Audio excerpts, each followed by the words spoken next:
Kot ste lahko videli, smo pravkar oddali svoj podpis proti zapiranju arhivov na upravni enoti. Zdaj pa bi povabila vse državljanke in državljane, da oddajo prav tako svoj podpis na upravni enoti proti zapiranju arhivov Udbe. Povabila bi tudi vse mlade v izjemno velikem številu, upam, da se nam pridružijo, oddajo svoj podpis. Verjamem namreč, da se zavedajo, kako pomembno je, da vsak narod pozna svojo preteklost, da lahko potem s polnimi pljuči zadiha prihodnost.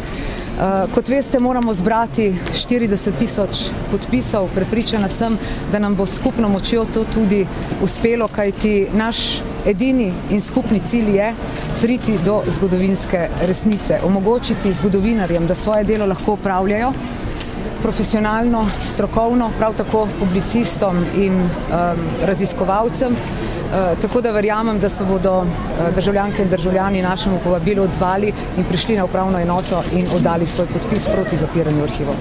Strokovnjaki, dva sta tukaj med nami, eden je publicist, druga je zgodovinarka, ki redno uporabljajo arhive in se natančno zavedajo, da ukolikor bo prišlo do tega, da se bodo nekatere stvari anonimizirale, bo trajalo to v primeru, ko gre za približno recimo 1000 strani dokumentacije za izjemno težaško delo, ki bo lahko trajalo tudi 1 leto. To pa pomeni onemogočanja dela raziskovalcev.